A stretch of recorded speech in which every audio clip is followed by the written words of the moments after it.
Ouais, salut à tous, c'est Sturi de la chaîne YouTube, c'est ça le catch, c'est sur twitch.tv/Sturi316, vous êtes sur la chaîne de So Catch by Al, et on est parti pour un catch, pas So Catch, est-ce que c'est catch, est-ce que c'est pas catch? Vous allez le découvrir, là vous allez retrouver le générique avec Al, qui fait le con sur son canapé, ouais vous allez voir, c'est pas mal.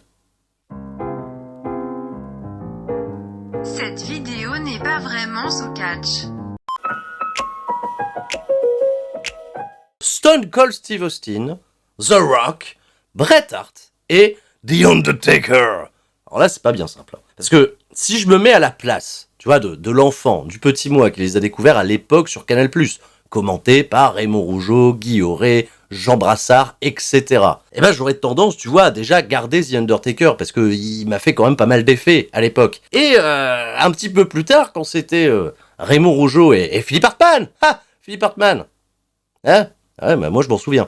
Et ben, Stone Cold Steve Austin, The Rock, ouais, c'était quand même très très fort. J'adorais ces deux catcheurs. Alors, The Rock, j'ai adoré également le détester quand il était babyface. Puis après, j'ai adoré tout court, parce qu'il était quand même trop cool. Alors, qui? Bah ouais, il reste Bret Hart. Et Bret Hart, je sais que c'est un petit peu le héros de cette génération Canal+, mais j'étais un peu plus dans la team Shawn Michaels. J'ai apprécié Bret Hart, mais sur le tard, hein, un petit peu plus tard. Alors, là, tout de suite, hein, on va mettre le bail. Bret Hart, passe au catch. Chais. Et là, c'est The Witcher. Zelda. Heavy Rain. Et The Last of Us. Alors, The Last of Us, expérience narrative totalement exceptionnelle. Je suis un gros pigeon. J'ai acheté le remaster là, qui vient de sortir sur la PlayStation 5 et je reprends énormément de plaisir à revivre les aventures de Joël. Joël. Hein, quel héros. Hein, c'est mon héros. Et The Witcher, c'est mon héros. Hein, Gérald de Rive, alors là, oulala, j'ai passé beaucoup de temps sur le jeu et je dois bien vous avouer que quand je l'ai terminé, ça m'a fait drôle. Il y a eu un vide dans ma vie que j'ai eu du mal à remplacer. Alors, Heavy Rain, pour moi, c'est trop le catch. Heavy Rain, c'est trop le catch pour la simple et bonne raison que ce jeu, la première fois que j'y ai joué, donc il y a une expérience narrative toute conne, hein, voilà, mais bon thriller psychologique, je l'ai fait en compagnie de mon bon pote Kevin Reynaud, hein, de Belgique, et mon neveu Dylan, et en fait, on n'a pas su s'arrêter. On a fait ça d'une nuit complète, ensemble à trois, dans le canapé. Je me souviens toujours de Ludivine qui rentre du boulot. Bah, vous avez foutu quoi, vous avez pas dormi cette nuit? Vous êtes encore sur le jeu? Bah ouais, on n'a pas su lâcher le truc. Ah, c'était un peu le catch. Et Zelda, j'ai fait trop peu de Zelda. À part Breath of the Wild, qui est très bien, attention, c'est excellent, hein, Breath of the Wild, que j'ai pas fini, parce que j'ai pas réussi à me donner assez de temps pour y aller. Les vieux Zelda que j'aimais bien quand j'étais petit, voilà, Link to the Past, tout ça, excellente expérience. Ouais, je sais que c'est... Mais si je dois en éliminer un, par rapport au... Voilà, ça sera Zelda. Et ouais, pas catch, passe au catch. Chais. Ouais, je sais, là, on va parler des catcheuses, et vous avez vu mes premiers choix, je sais que c'est contesté, hein, c'est très contesté jusqu'à présent, mais là, Becky Lynch, Liv Morgan, Bianca Belair et Io Shirai. Alors là, ça va être compliqué. Becky Lynch, je l'ai interviewé, c'est le catch. Hein. C'est grave catch. Liv Morgan, que j'ai interviewé aussi et qui est très sympathique au demeurant, et on s'est très bien marré lors de cette interview. Bianca Belair, qui a quand même step up de ouf hein, dans le game et qui est vraiment une incontournable désormais même dans l'univers du catch féminin tout court. Hein, c'est pas que WWE. Et Io Shirai, bien évidemment, qui reflète un petit peu mon amour du Joshi pour Oresu, voilà, dans cette lignée des catcheuses de légende, hein, voilà, comme Manami Toyota, Aja Kong et encore. Qui je vais éliminer? Je suis désolé. Même si j'aime bien les histoires de underdog, là je vais vraiment laisser le talent parler. J'ai adoré là le retour de Becky Lynch. Dommage qu'elle se soit blessée. Je suis désolé. Liv Morgan, passe au catch. Chais.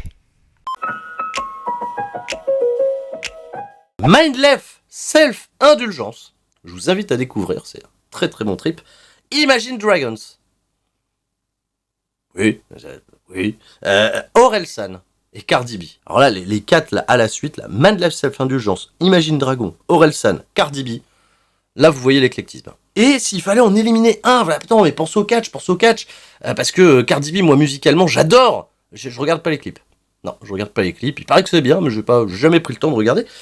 Orelsan, si j'avais 17 ans, j'ai l'impression d'avoir toujours 17 ans quand j'écoute Orelsan.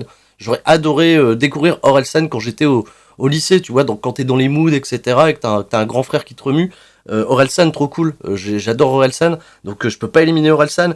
Imagine Dragon, je suis obligé de penser à tous ces sons un petit peu épiques. Je suis obligé de penser au clip de Daniel Bryan à WrestleMania 30. Donc je peux pas éliminer My Life Self-Indulgence, c'est le catch. C'est trop le catch. Je suis désolé. Je vais devoir éliminer Cardi B. Chais. Et là, c'est... Ah, non, oh non, Cardi B, pas Cardi B. Alors là, vous me donnez le choix entre WWE, le catch congolais, AEW et NJPW. Alors WWE, ça peut pas bouger. C'est quand même la maison. C'est comme ça qu'on a débuté. La plupart d'entre nous, certains n'ont pas débuté avec WWE, mais je peux pas retirer WWE puisque c'est le premier contact réel que j'ai eu avec le catch. Et ça dure depuis tellement d'années maintenant. Je suis vieux. Et pour les autres, eh ben, NJPW, qu'est-ce que je... Ah, c'est ce que je préfère aujourd'hui dans le catch. J'adore New Japan Pro Wrestling, ça y est, ils ont récupéré leur public. J'ai vécu des rencontres de fous là-bas. On a suivi des matchs en direct ensemble sur Twitch, on s'est fait ban également. Donc ça fait partie de ma vie, hein, ma vie de streamer, banni à cause de New Japan Pro Wrestling. Donc qu'est-ce que tu veux, je peux pas les éliminer. Et là, ça va se jouer entre qui? All Elite Wrestling et le catch congolais. Mais le catch congolais, c'est un univers totalement à part, avec des gens qui réagissent à des trucs totalement ouf. Il y a Chuchu Sida qui avale une barre en métal et qui se transforme en robot. En robot. Voilà. Je suis désolé. All Elite Wrestling. Passe au catch. Chais. Ça, c'est une sélection qui me correspond plutôt bien. Freakazoid. Freakazoid. Alors là, la Warner, là, c'est le dessin animé le plus sous-coté de l'histoire, les mecs. Hein. Qui c'est qui connaît Freakazoid? Dites-le moi dans les commentaires. Enfin, dites-le dans les commentaires de Hal, ça lui fera plaisir. Du référencement pour Hal. Freakazoid, non, ça peut pas être éliminé, ça. Death Note. Oh, la liste après, elle est insane. Death Note, Monster. Et on termine avec Totally Spies. Attends, mais tu mets deux de mes seinen préférés, là, Death Note et Monster. Comment je suis capable d'éliminer ça? Death Note, tout le monde doit avoir vu Death Note. Monster, cette histoire, elle est quand même ouf, tu vois. T'es en Allemagne, il y a un meurtre dans un hôpital, on accuse le médecin japonais, hein, tu vois, le médecin japonais, parce qu'il y a, tu vois, le racisme ambiant, on est à la fin des années 80, le mur de Berlin, il va tomber. En fait, non, il y a toute une histoire avec un psychopathe qui serait, tu vois, le nouveau fils pur de la race aryenne. Je dis pas plus, Monster, il faut le voir. Il faut le voir, c'est incroyable, c'est insane. Alors les Totally Spies, c'est bien, on rigole, il y a le générique. Mais non, Totally Spies. Passe au catch. Chais. Une petite section de catcheurs en provenance de All Elite Wrestling. Attention, hein, par rapport à ce que j'ai dit, j'adore All Elite Wrestling, mais les mecs, on se connaît que depuis 4 ans. Là encore, tu vois, on est quand même encore dans cette phase de découverte. Bon, après, il y a des catcheurs que je connais depuis longtemps. Comme par exemple, là, dans la liste, bah, il y a Kenny Omega. Kenny Omega, dans la liste, il y a John Moxley. Je connais aussi depuis longtemps avec John Moxley. Et je découvre, en effet, des mecs comme Hook, des mecs comme Sammy Guevara. Et je peux pas éliminer ni John Moxley ni Kenny Omega, ça va pas les mecs, pas après tout ce qu'ils accomplissent, puis ils sont fous, ils sont totalement fous. Alors je suis désolé, c'est les jeunes qui vont trinquer, ça sera entre Sammy Guevara, que j'ai appris à apprécier du côté de All Elite Wrestling, parce qu'avant c'était pas gagné, et Hook, vous savez pas, le mec Hook, il vient en short là, avec sa petite dégaine et tout, les gens réagissent, on n'a pas encore vu exactement tout ce qu'il était capable de faire dans le ring, mais ça prend quand même pas mal. C'est ça qui me fait penser, Hook, à Ponce, que j'ai... T'as vu que j'ai arbitré aux The Event, hein, et Ponce, quand il s'est mis, voilà, quand il a enlevé sa veste et qu'il était en slibard, il m'a fait penser à Hook. J'ai fait, ouais, putain, c'est Hook et tout. Donc je dois garder Hook. Sammy Guevara, désolé, passe au catch. Chais. Là, on a Game of Thrones, on a Tchernobyl, on a Westworld. Qu'est-ce qui se passe? C'est HBO qui... Et Breaking Bad, ouf, ça va. Il n'y a pas que du HBO. Breaking Bad. On peut pas, Walter White, enfin, commencer le catch, l'histoire, l'évolution du personnage, elle est insane. Bah oui, t'as un mec top babyface qui petit à petit devient le plus gros heel du game pour refinir babyface, l'évolution psychologique, elle est ouf. Comment Game of Thrones, tu peux pas me dire que c'est pas le catch, il y a des twists, il y a des renversements de situation, c'est Vince Russo, bah non, Game of Thrones. Et je fais partie, d'ailleurs, j'assume totalement, je fais partie de ces personnes qui ont adoré la fin de Game of Thrones. Vous allez vous dire, mais pourquoi on le suit, ce mec? Pourquoi il attire pourquoi on l'aime bien sur Story, sur les réseaux? Je sais pas. Tchernobyl. Oh, j'ai badé. Hein.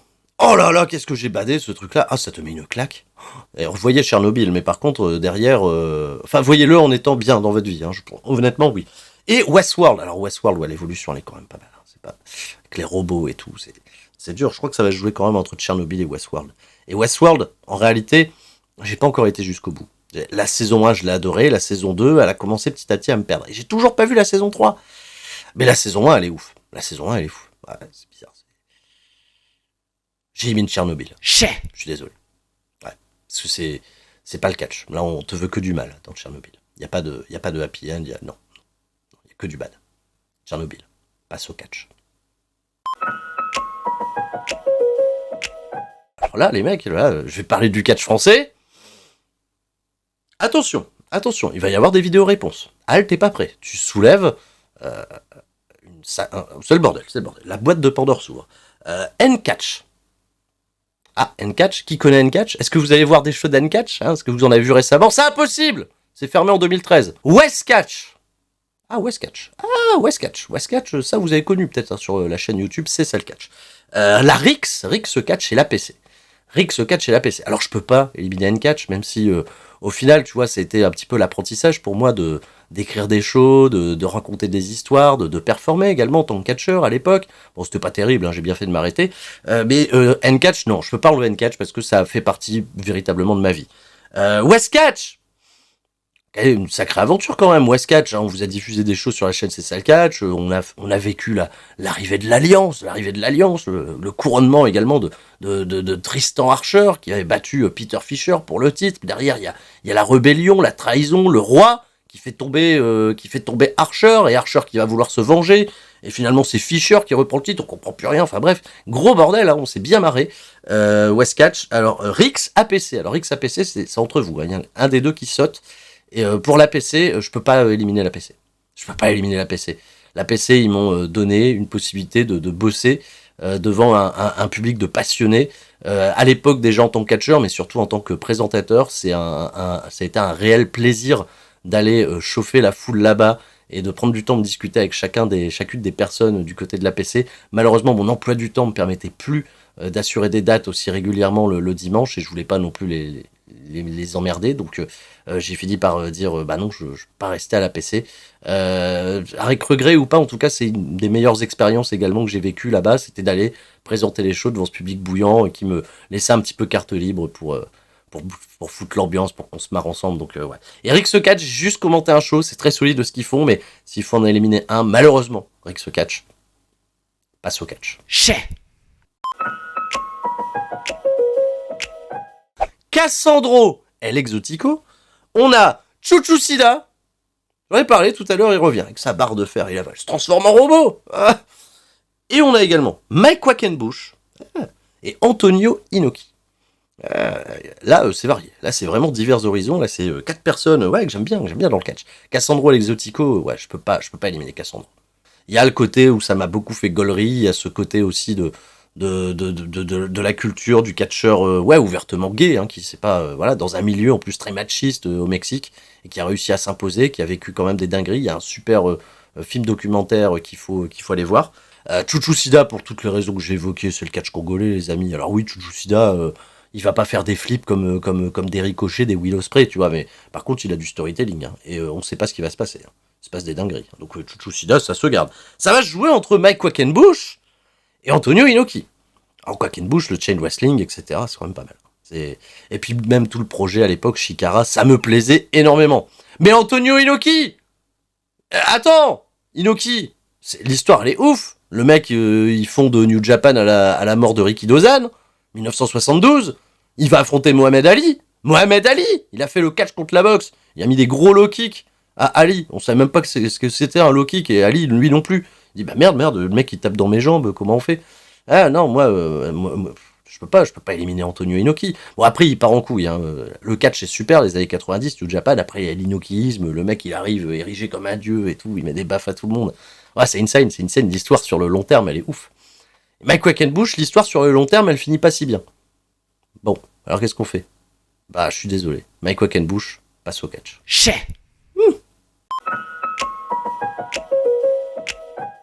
Qu'est-ce qui s'est passé? TEW 2016, Sturistradamus et catch au comptoir. Ça va pas être simple, Qu'est-ce qui s'est passé TEW 2016, Sturistradamus, catch au comptoir? Alors ouais, catch au comptoir, bonne discussion entre potes, ça peut partir en couille, on aborde plein de sujets, je peux pas éliminer ça, je sais que c'est... Il y a un petit côté nostalgique, etc. Et s'il fallait refaire catch au comptoir, eh ben... Oui, moi je serais pas contre. Sturistradamus, on s'est quand même bien marré, quoi. Sturistradamus, grâce, je le rappelle, à Christophe Ajus, qui à l'époque faisait des pronos sur la chaîne, et puis il pouvait plus faire les pronos, et de ce fait j'ai dit, bah qui va faire les pronos, vu que les gens ils veulent des pronos? Bah Sturi, il va faire Sturistradamus, c'est marrant, ça. Il prédit l'avenir, il prédit que des conneries, mais ça fait marrer les gens. TEW 2016.